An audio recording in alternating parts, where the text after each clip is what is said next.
Então, o assunto dessa semana, da nossa disciplina de fenômenos culturais e religiosos. Para que a gente não se perca naquilo que nós estamos estudando, na medida em que o semestre avança, eu quero fazer uma pequena recapitulação. Nós vimos dois conceitos importantíssimos até agora: religiosidade e fé.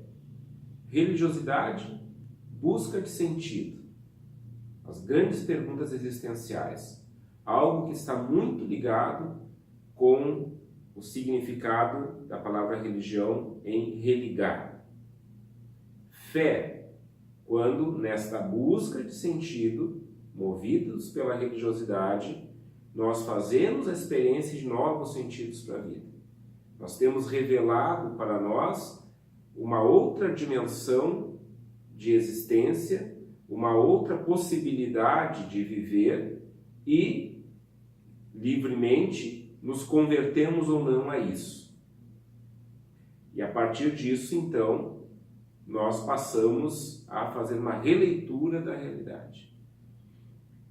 Vejam bem, essa experiência de encontrarmos, de vislumbrarmos um sentido definitivo para a vida, aquilo que Paul Tillich chama de sentido último, e que certamente nós, com todas as nossas limitações, não conseguimos vislumbrar de uma vez só, mas na medida em que crescemos, amadurecemos, vamos nos dando conta, desses outros sentidos da vida, e também, às vezes, ao passarmos por algumas situações inusitadas em nossa vida, boas ou não tão boas assim, acabamos descobrindo novos sentidos de vida.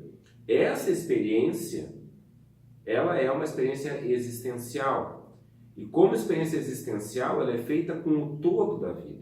Ela não é a experiência de fé não é uma experiência simplesmente racional ou emocional. Ela é uma experiência que pega a vida como um todo. Aliás, ela é uma experiência que lança uma perspectiva sobre tudo aquilo que nós vivemos, ela ressignifica nosso passado e ela lança também uma perspectiva para o nosso futuro. A gente começa a refazer projetos de vida a partir da experiência de fé, que é essa experiência de revelação de um sentido último. Sendo assim, a fé não pode ser traduzida, a experiência de fé não pode ser traduzida. Não dá para a gente simplesmente escrever sobre ela. Por mais que uma mãe escreva sobre o que é ter um filho, uma filha, ela não vai conseguir descrever fielmente a experiência existencial que ela teve ali. Mas essa experiência, de tão importante, ela não pode ser esquecida. E como memória dessa experiência, então, nós lançamos mão de algo que é a linguagem da fé por excelência e que é o assunto dessa semana, que é algo chamado símbolo. Vamos entender bem o que é símbolo, então. Começando pela palavra símbolo. Símbolo vem do grego e, originalmente, símbolo não é um substantivo, é um verbo, é uma ação. Símbolo, originalmente, no grego, significa juntar, colocar junto. Bom, se nós estamos juntando, significa que tem algo separado. Então, quando se junta, nessa ideia que vem do mundo grego, nós estamos ali fazendo esse ato que é o símbolo. Como é que surge isso aí? Lá no tempo em que essa palavra surge, cidades, que tinham sua autonomia política, comercial, militar, elas faziam acordos entre elas.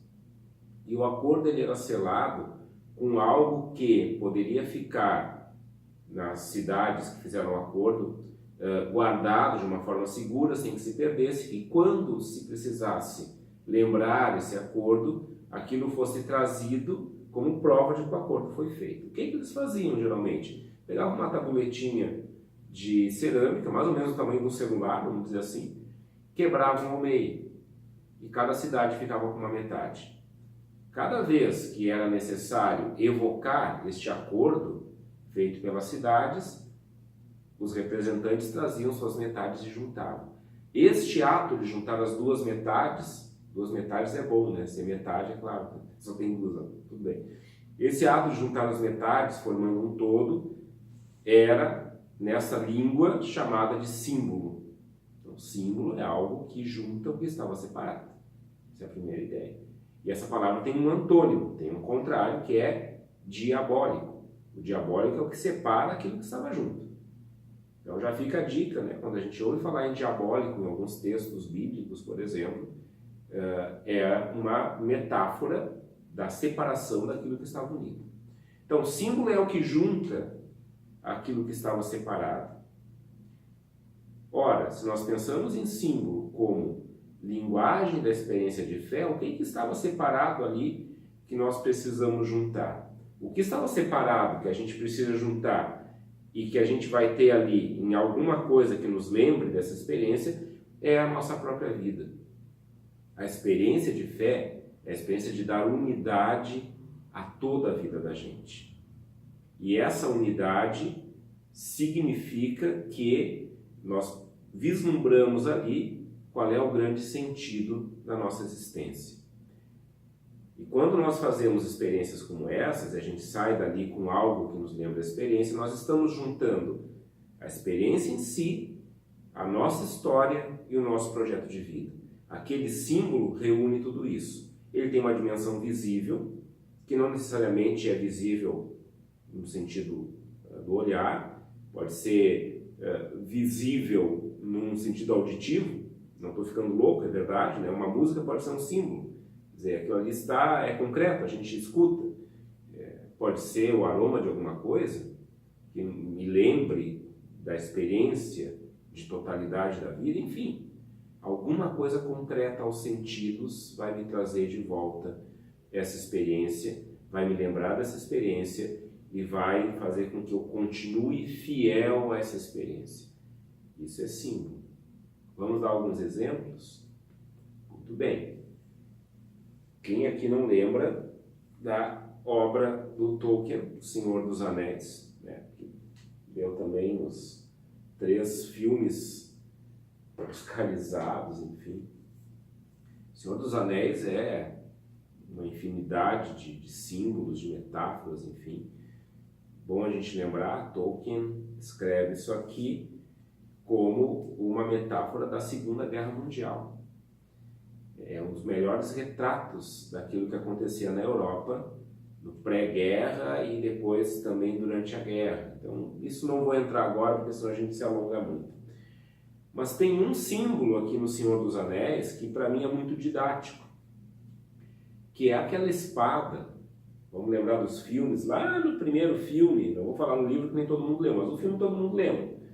Lá no primeiro filme, a Sociedade do Anel, Sociedade do Anel, não dos Anéis, Sociedade do Anel, bem no início, aquela primeira sequência em que os exércitos estão combatendo o Sauron, enfim, porque o Sauron está com aquele anel, né, que é o nome daquele anel que dá poder ilimitado para ele, que depois ele é disputado, enfim.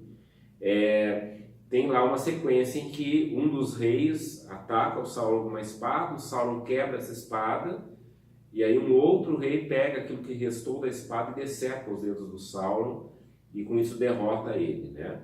Depois a gente sabe que a história segue com esse rei tenta ficar com o anel para ele, o anel se perde até que ele vai ser achado pelo Bilbo Bolseiro, e assim vai. Todo mundo conhece, né, a história do Senhor dos Anéis. Pois bem, essa espada, ela fica guardada, quebrada, num templo onde os caminhantes do norte, né, como se fala no livro, eles passam ali e reverenciam essa espada. Eu não vou lembrar agora o nome, vai estar lá no Moodle, depois vocês olhem. Essa espada está fragmentada em 6 partes.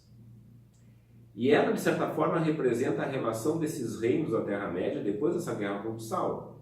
Eles ficaram divididos por causa da sua sede de poder, do desprezo que tinham uns pelos outros, enfim, por várias coisas. Quando a Guerra do Anel começa, que é quando o Frodo vai levar o anel lá para ser destruído em Mordor,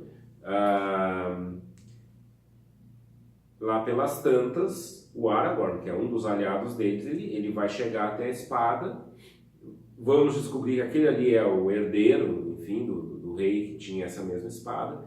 E lá no final os elfos vão reconstruir essa espada. Vão unir o que estava separado.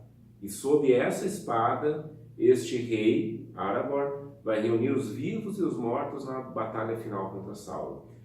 O Tolkien constrói ali uma aula sobre o que é um símbolo. É a espada do Aragorn. Aquele é o grande símbolo da Terra-média.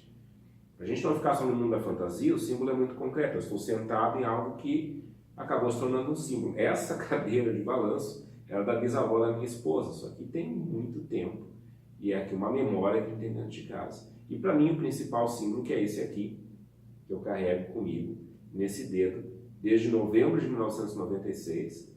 É a minha aliança de casamento, minha esposa tem uma igual, obviamente.